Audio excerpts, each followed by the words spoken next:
Yep, that flat 4 sounds really decent. Let's do a quick little rev check. It's in my eye, but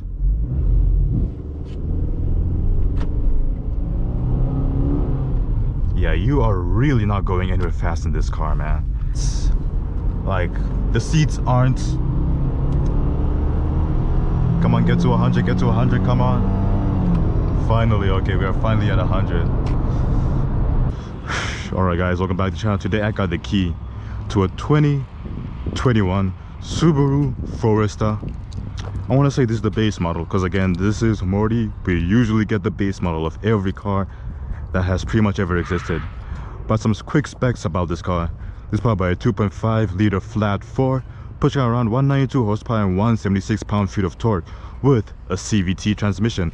And by the way, since it's a Subaru, you know it has symmetrical full-time all-wheel drive. And let me say, even though this thing hides itself as a family like SUV for city driving, I am willing to bet a lot of money that this thing is a perfect off-road machine, no matter the conditions, because this thing feels rugged. This thing feels tough to drive around. And this is what our key looks like. But let's go over the interior real quick.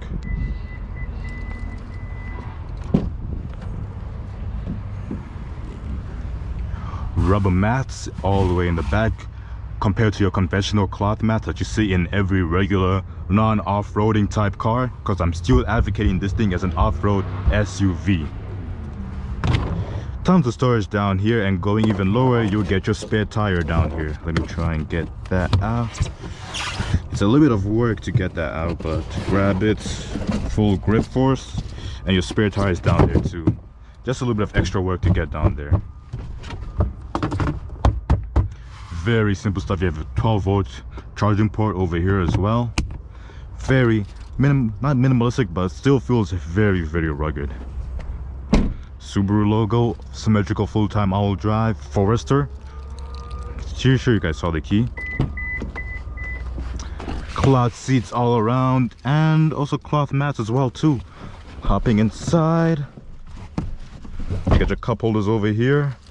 Your charging ports down here. There we go. A little bit weird, the little design that you have to pull it out and then tilt it up, but nothing crazy.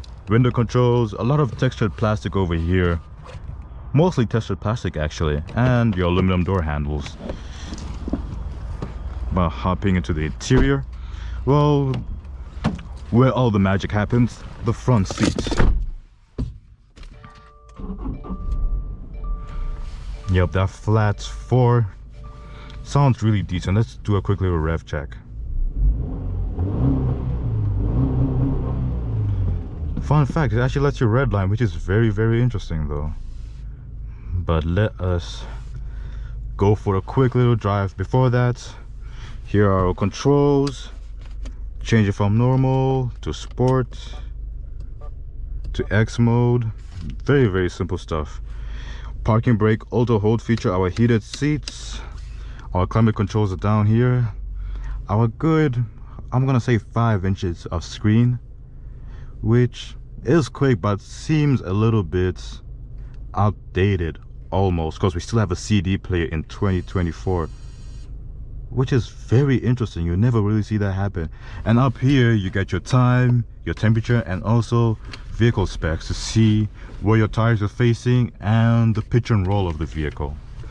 But 0 to 60 comes in a good 9.3 seconds with the CVT transmission and all the power being pulled down. So not the quickest thing on the planet, but we'll do a quick little acceleration real quick. Yeah, the sun's in my eye, but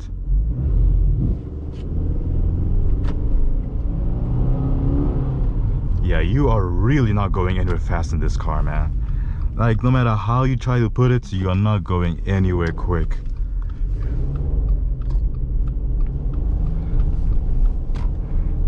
But again, this is Subaru full-time all-wheel drive, so even though it's not the quickest thing off the line, you know it's going to be very, very good when it comes to regular off-road driving. And also adaptive cruise control as well, which is a very, very nice feature to have. Because even though this car tries to disguise itself as a regular commuter car, I am still willing to bet that this thing is really good when it comes to the off-road capabilities. But let's talk about handling.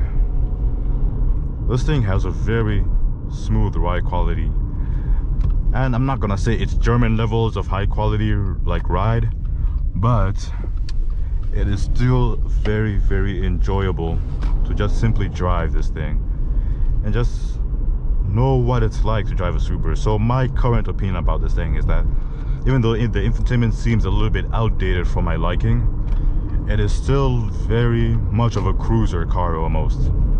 Even though I'm sure this car would be happy to be going off-road somewhere, going on some trails, because frankly this is what this car needs. But let's talk about some paddle shifters. Yes, we have paddle shifters for our CVT transmission, and they respond relatively quickly. Acceleration is still the slowest thing in the world, so yeah, this is not the car you would want if you want to be out there racing or doing anything with quick apex turnings or any hard acceleration, because this car is really a slouch when it comes to acceleration. But that is not what this car was built for. Let us talk about, okay, turning wise, you do feel a little bit of body roll, not gonna lie, like a decent amount of body roll, because think about it, all-wheel drive, full-size SUV with 4 seats, like it's not gonna be the most sporty nor the most, what's the word I'm looking for, competent vehicle when you want to push it to the limit, especially on a track or even on a street road. Where this thing shines is where it comes to gas mileage and also just regular daily driving, even though again this is basically an off-road car that has been dressed out into the suit of a daily driving vehicle. That's always going to be my opinion for this car. But let us hop onto the highway, see how we do on the highway, because that is the biggest thing. Because city driving, most cars fare very, very similarly when it comes to city driving, because there's really not much. It's mostly stop and go traffic. But as you can hear, it sounds like it has not a rough start. The flat 4 is different from our regular inline 4s. So let's get our cruise control ready and see how she handles.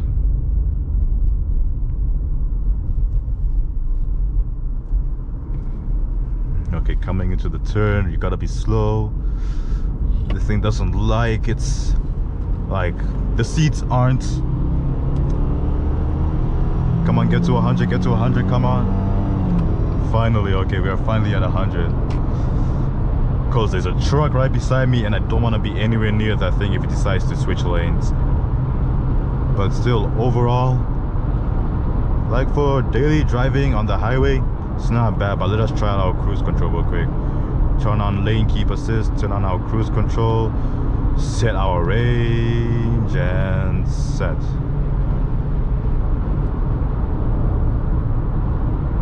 Very, very confident. The lane keep assist is doing a very decent job of keeping me in my lane at all times too. Okay, and you can see over there it's showing me that there's active radar going on, and it shows me the car that's in front of me even.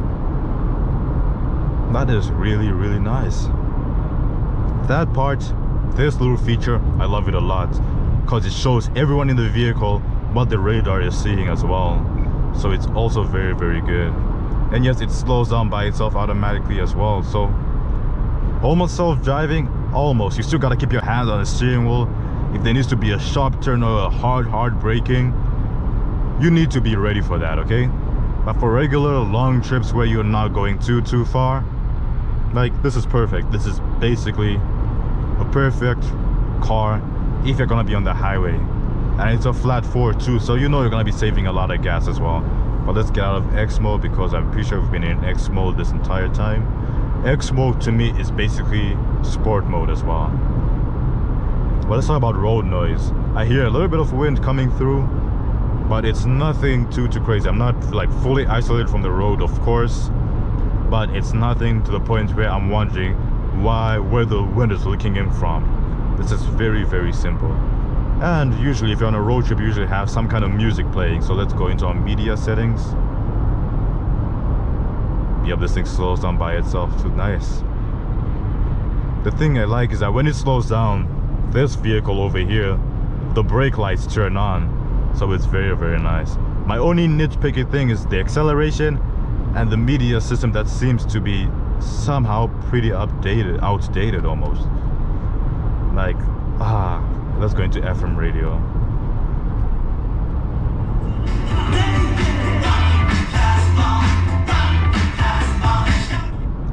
Okay, stereo system is not the greatest thing either too. If you try to play a song with a lot of bass, this is not the car for that. But regular melodies, this thing will do well. But more aggressive, upbeat, bassy songs, this is not the car for that. But again, off-road car, rugged feel, it's not really meant for all that luxury.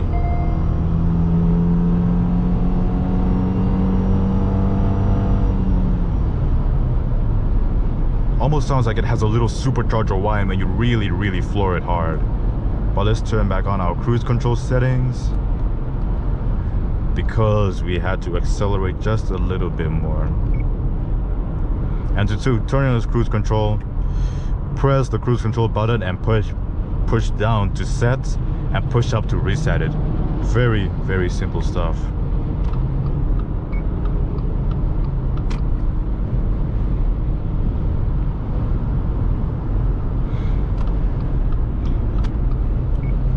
But let's talk about seat comfortability. Seats are like pretty decent. Like you could go for a long road trip in the seats, and they aren't firm, they are mostly soft material really.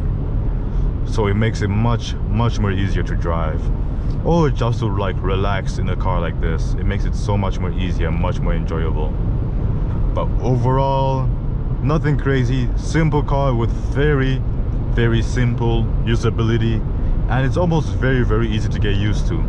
Again, we didn't go through every single nitpicker feature, but that is the basics of the Subaru Forester 2021. Is it worth it in 2024? Yes, but I recommend you get rid of the screen, because this makes me feel like I'm in an older car, especially the CD player. Nobody uses CDs. I'm gonna keep saying that. Nobody uses CDs, so we don't need CDs. But that is just me. Anyway guys, take care. Morty out. Peace.